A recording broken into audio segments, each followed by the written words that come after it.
share screens and hope my Zoom doesn't crash on Linux. Oh, so great.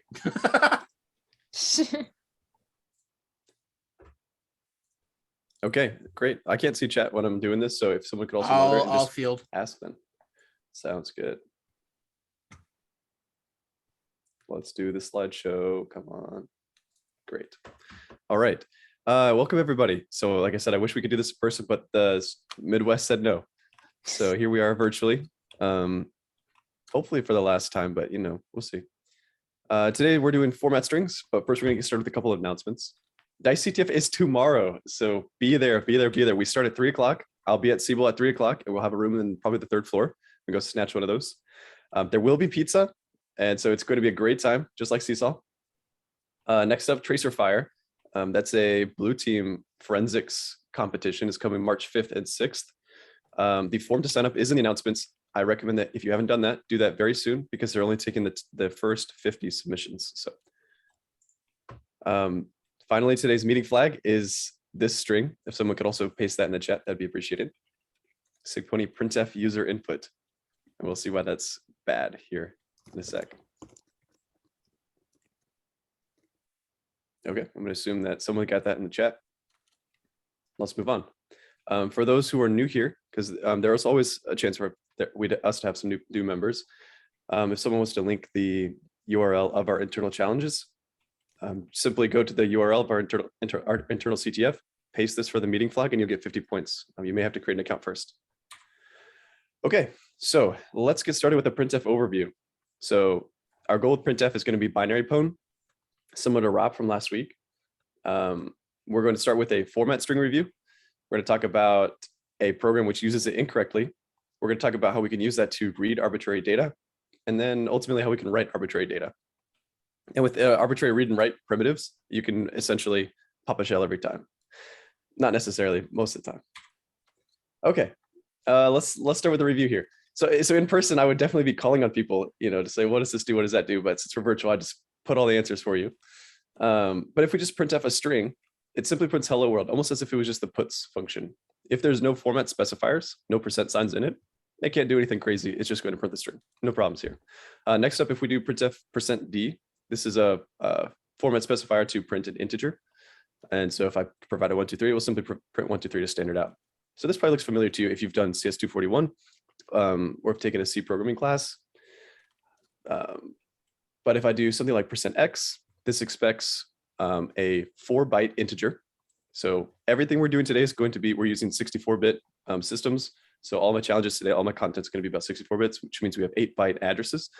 Despite that fact, %x is still going to be expecting 4 bytes that you're giving it. In this case, I'm going to give it Cafe Babe, just an arbitrary constant. It's a constant from the Java class format, which I enjoy.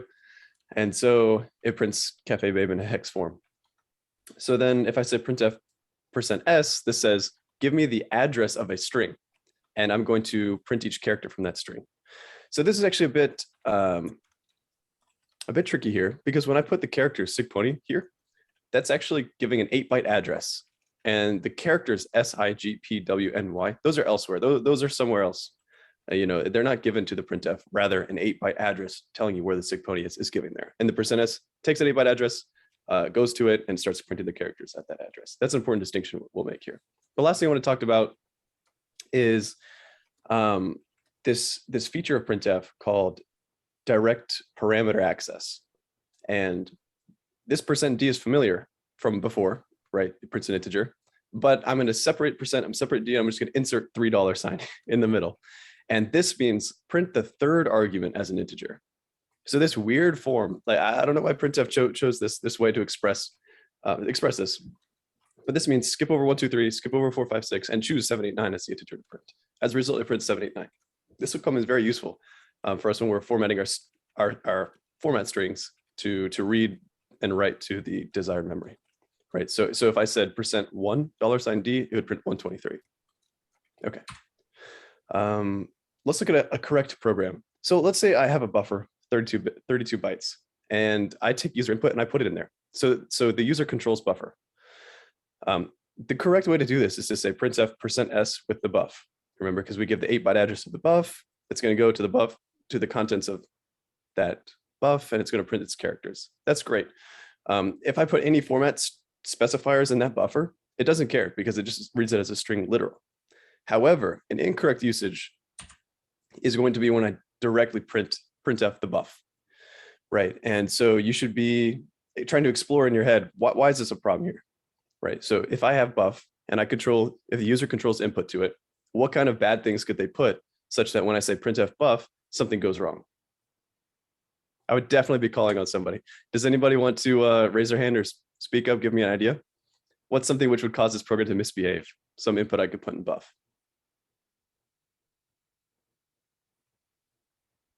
The format specifier %p will print out random stack values.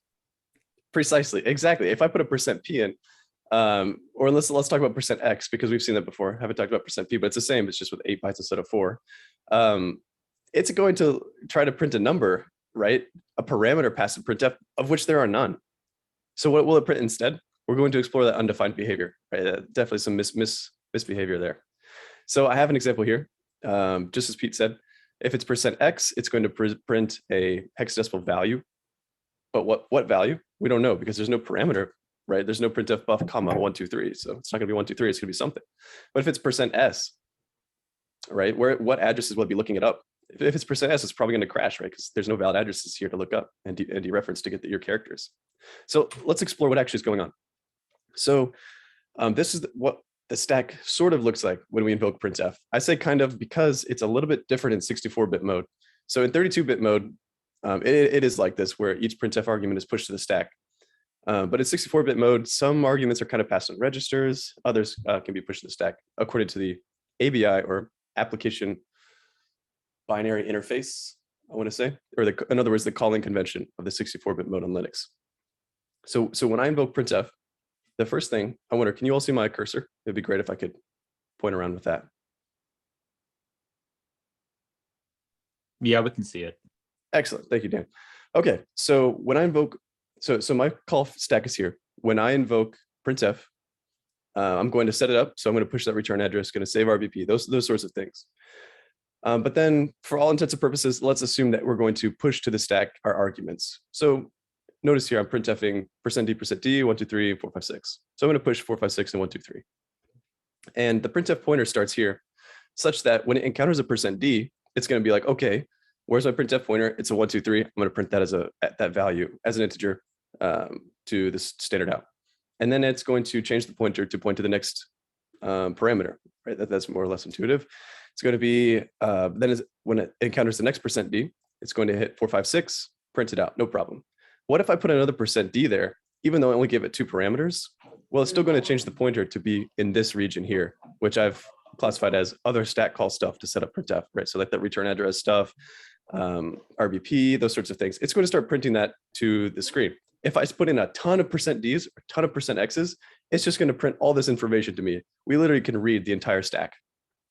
So if we go down far enough, well, actually, as we increase to higher addresses, right? So we're going back down the call stack, and we're going to go to the function, the call stack of the function, which invoked printf, in this case main, and it's going to have its stack variables there. All right, so if I printf 1% x, we get this, another %x, we get that. Let's say we do 5% x's, and then finally we get to another %x, and we're going to be in the buffer. This is important because the buffer this is where it's laid out in memory, such that we could sort of access it with these printf things. So now let's look at an example where we do that. Take a look at this main program. Should look familiar from our vulnerable example. I printf buff. The printf pointer starts immediately at invalid memory, right? There's no parameters that I've passed. And so if the buffer has this 8-byte address on it, followed by, oh, it looks like I forgot a $sign here. Should be $15 $s. This basically says, well, let's step through it. Printf is going to be executing and printing our buffer. So it's first going to print the BE character, which is, I don't know, some random character, senseless character, probably doesn't even look good on a terminal. And then BA, then FE, it's just going to print those to the screen. And that's going to encounter %15 should be $S here. And that's going to say, take the 15th string parameter starting from the printf pointer and read it and print it to the screen. And so what does that do? I basically make the assumption that the exact size of this other stuff is 15 parameters worth. And so printf is going to start at this pointer. It's going to increment 15 offset, and that's going to coincidentally be the exact start of my buff. It's going to see this 8-byte address here. It's going to dereference that and print the string contents at that pointer location to standard out. And then it's going to resume printing these A's. Right? Does that make sense? This is the essence of printf. This is the most important thing to understand, is that we can insert addresses into our buffer. We can instruct printf to print a string at the parameter offset, which should be outside the valid parameter range. It just so happens to be so far down the stack. We just tell it's here, and that's where our address is, and that's where it will read from. Any questions on that so far? Hi, I have a question. Yes. Yes. So are we just kind of tricking it to access like memory outside the range is supposed to be able to access, kind of? Precisely. Yep. Okay. And that memory outside the place where it's supposed to be reading from, right? It's supposed to be reading from these parameters here. So like %1D, or so $1$D, it's like the first 1, 2, 3 parameter. $2$D is the second integer parameter. $3$D, it doesn't exist. And so if you just look at what the undefined behavior actually is, it's going to be printing some values in here as integers. If you keep increasing that all the way down to here, you are going to encounter a buffer just because of how the C call stack was set up. And you can begin to manipulate it with this %s specifier to print strings at arbitrary addresses. I see. Makes sense. And Thank you. okay, excellent. And if you are taking notes on this, make sure there's a $sign right here. According to the second slide, I forgot it here. That's necessary to say the 15th one. Okay. Yeah, we got there. Prints that string. Okay, so let's recap a little bit about what we just talked about. Printf, if you give it an address followed by the offset of where that address is, according to the printf call stack, which you can find through trial and error or using GDB, then this implies that you can make an arbitrary memory read, right? So like I said, you specify the address to read at the start of the buffer. You can either put a ton of %x's in or %p's in until the printf pointer is pointing to your buffer, and then use a %s specifier. Or you can use the direct parameter access notation, which I did, which was $15 to say, listen, let's skip all the other stuff and go right to our buffer, which is outside of your range, but it doesn't check. And then add a %s and it will print that. And so another useful thing that printf format string problems can give us is a much simpler way to leak addresses. So if I were to just type %p, say 10 times, it's going to, remember the printf pointer here, it's going to print all of this thing all the way through our buff, maybe even continue down. There's a lot of important things here, including the return address, RVP, right? And so those sorts of things give us leaks, what we call leaks, which is just information about where these addresses are. So if it prints a return address, we can compute the base address of libc, for example, right? So if this is returning to another function in libc, the return address can be on the stack, we can read it, we can subtract some, we can do some arithmetic and calculate the base address of libc, which we can then use in our other exploit, right? So if that was ROP, we could add that to our ROP chain, or if it was somehow shellcode. Okay. All right, so when it comes to arbitrary write, there's this %n specifier, which is a complete mystery to me, given that, well, why does printf have this? It almost appears that %n was added just to make our lives easy. Well, not easy, but so that we can actually exploit these things. So what does %n do? %n takes in an integer, or just takes in an integer pointer, and it's going to write the current number of characters written to the screen into the pointer. Let's look at an example. So if I say printf hello world followed by a %n, this is going to first print H, then E, then L, then L, then O, et cetera, through new line, which makes a total of 12 characters, right? Including the new line, that's 12 characters. Followed by %n, what it's going to do is look at whatever the printf pointer is at, which in this case, it's going to be bytes written. That's my address. So it's going to go ahead and write 12 into this variable, right? And so now we have some sort of write primitive. So if they printf our user input, we're going to see if we can pivot into writing it to arbitrary addresses, just like we read from arbitrary addresses. Okay, back to the printf stack.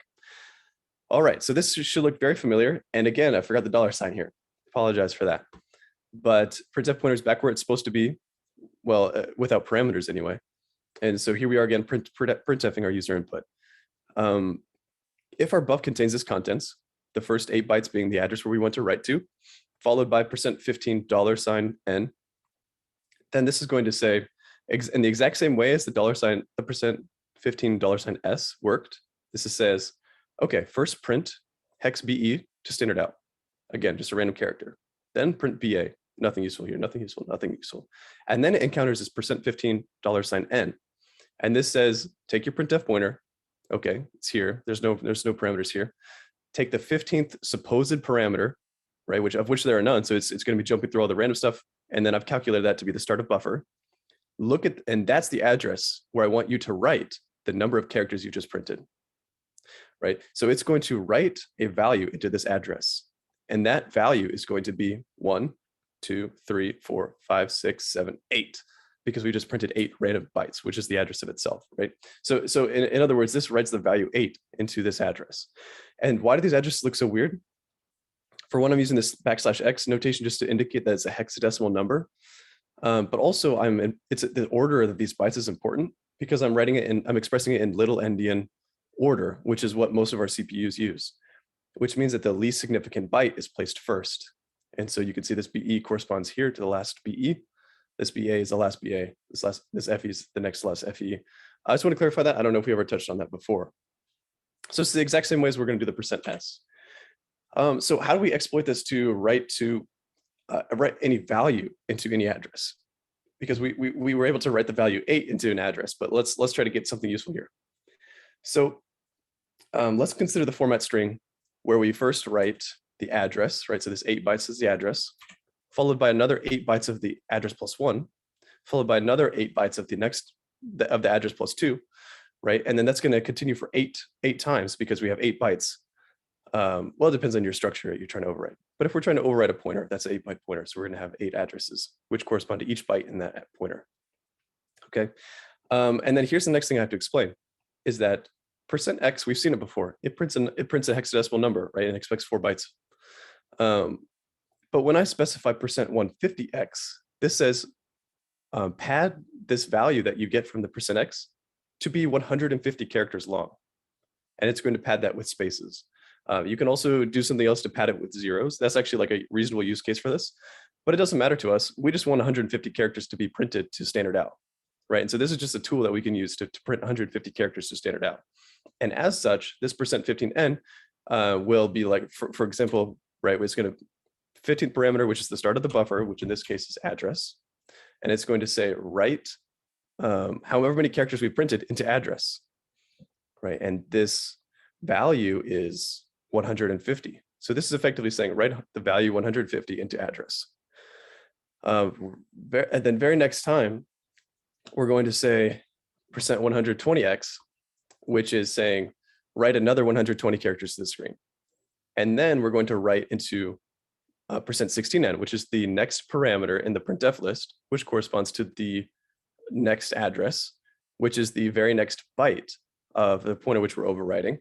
And we're going to write the value. And again, I forgot $signs in all of these. I'm terribly sorry. Somehow it completely slipped my mind. So the $15 $16 N. These do not have $signs. I'll fix that immediately before I publish the slides. But the point here is that now what value is written? Well, the value is going to be 150 plus 120 mod 256 because it's just going to overflow and wrap back. Technically speaking, we're writing 4 bytes at a time, I believe. I'd have to check that. I don't know if it's 4 or 8. But doing it incrementally, 1 byte at a time, because of the little endian format, this effectively gives us a single byte primitive to write every time. Okay, so that's a lot to take in. I would love to field questions. Do any of you have any questions on that writing process?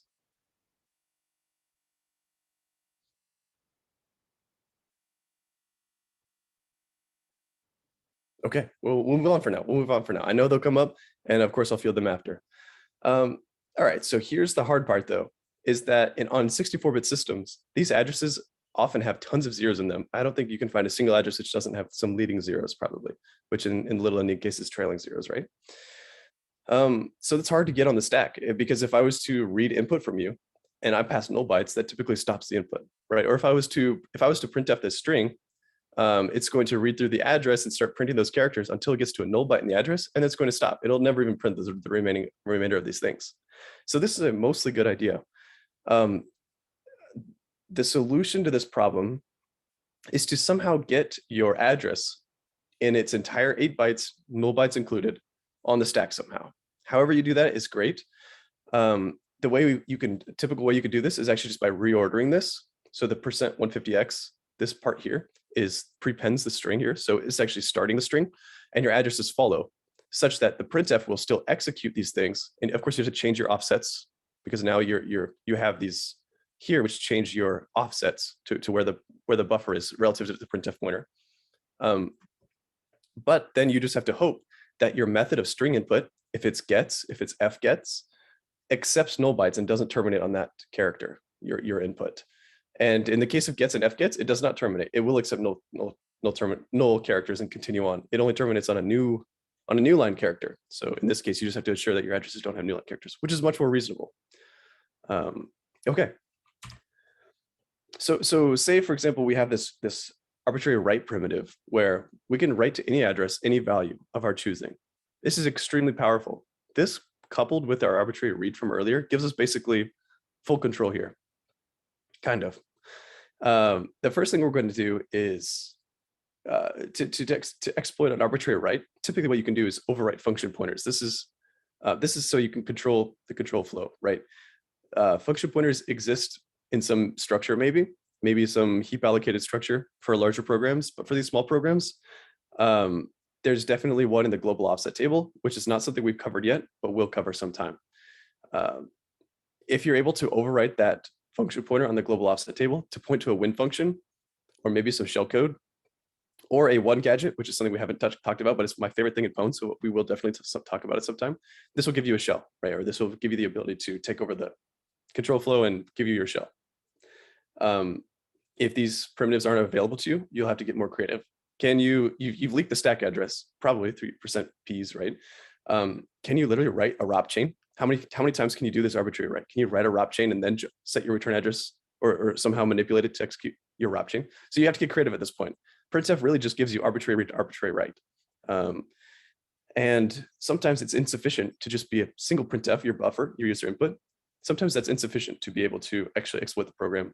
A lot of times, if you have to leak things and you also have to write to things, you'll need several of these printfs. Okay. So that's all I've got for printf. That's a lot to take in, I know. But I do have some practice challenges, which should get you more familiar with these ideas on the ctf.sigpwny.com. The first one is a short quiz, which I hope to be most approachable for everybody who just watched this lecture, even if you don't have deep experience with Pwn or anything. The next one I also think is very approachable. I think even if this is your first time with Pwn, you'll be able to solve it using what you've learned in the slides if I get the correct syntax on a couple of these things with the $sign. Then lastly, I have a third challenge available for people who want to go beyond that and actually exploit a program by overwriting a global offset table address to point to a win function. So I do wish I was in person so I could look over your all shoulders and make sure you're doing that without questions, but due to the nature of virtual meetings, work on that and just speak up, drop it in chat, and I'll just be around.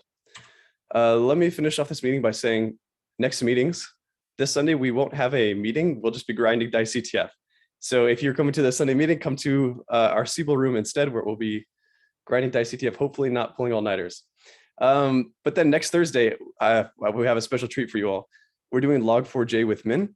You should be very much looking forward to that. Log4j is a cool exploit, and I think we'll all enjoy the cool challenges that Min has for us. Okay, and with that, I'm going to stop sharing. We can stop recording.